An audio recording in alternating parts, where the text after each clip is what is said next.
Hello everyone, this is Coach Glad, your business and life empowerment coach. I'm here today with day 11 of how to start a business in 30 days. The first phase was how to start a business. The second phase is actually how to grow your business. So the next 10 videos, we're going to talk about ways to grow your business. Our previous video was day 10.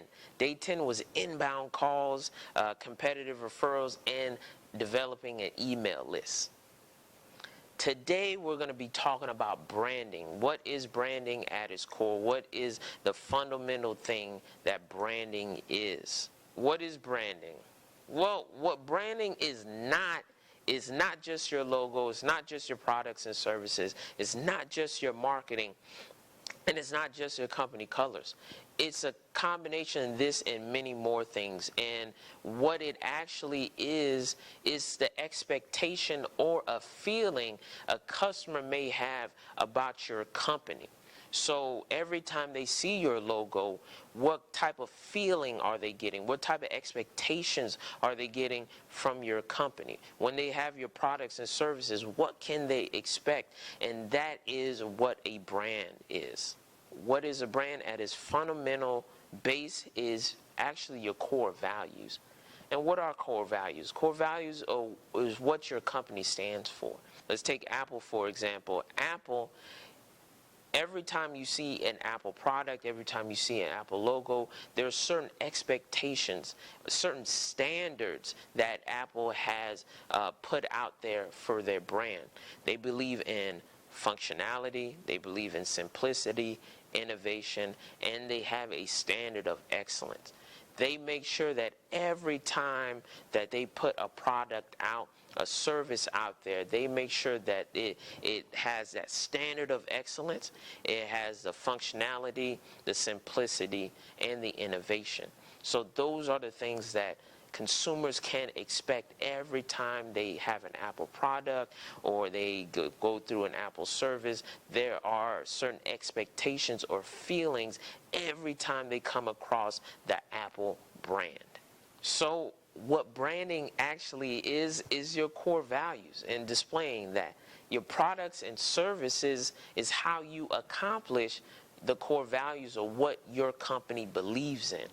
The marketing is the different channels that are out there that you use to share your core values of what your company believes in, what your company stands for.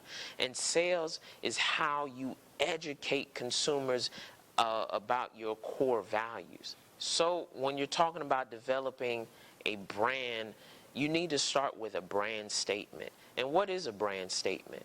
A brand statement is just a simple sentence explaining what your company stands for.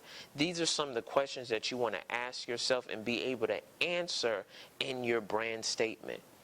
Who do you serve? How do you help these people? And what goals do you help others achieve or accomplish? So you want to make sure that when you're developing your brand statement, it has to be short. It's going to start out very long, but there's certain words that you can chop up and take out to make sure that your brand statement is very, very simple and easy to understand, so that you can explain it even to an elementary school kid and they'll be able to understand what your brand statement means. So we're going to take a look at Fitbit. What is their brand statement? I love Fitbit, by the way. We are a passionate team dedicated to health and fitness who are building products that help transform the lives of others. So they believe in transforming lives. They believe in health and fitness. They believe in being passionate about what they do. And every time they put a product or service out there, they're displaying all of that. That's a pretty long sentence, but it really conveys what they believe in. The second part is actually their entire brand statement, but this is the core of their brand statement, the first few lines here.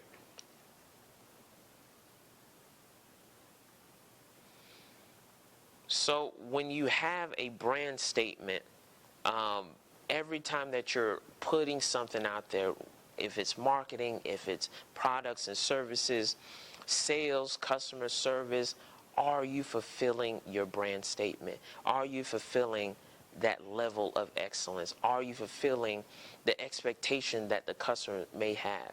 If the answer is no, you should not be putting it out there, because you're going to damage your brand.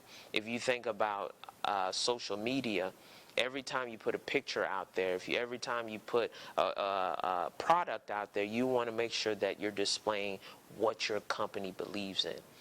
And once you understand that, once you know who you are and who you are meant to help, it'll be easier for you to separate yourself from your competition.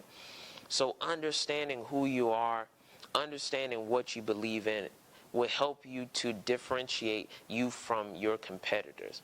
Once you understand who you are and how you're different from your competitors, now you can target a market that shares that same core values. You'll save a lot of time, a lot of money marketing to those who will value your core values, because they share the same core values. You want to make sure that every customer interaction, you're sharing those core values. What feeling do you want those customers to leave with every interaction?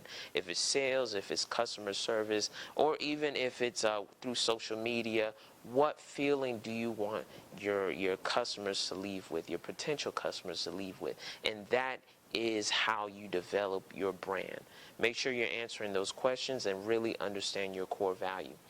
Thanks again for watching. God bless. Bye-bye.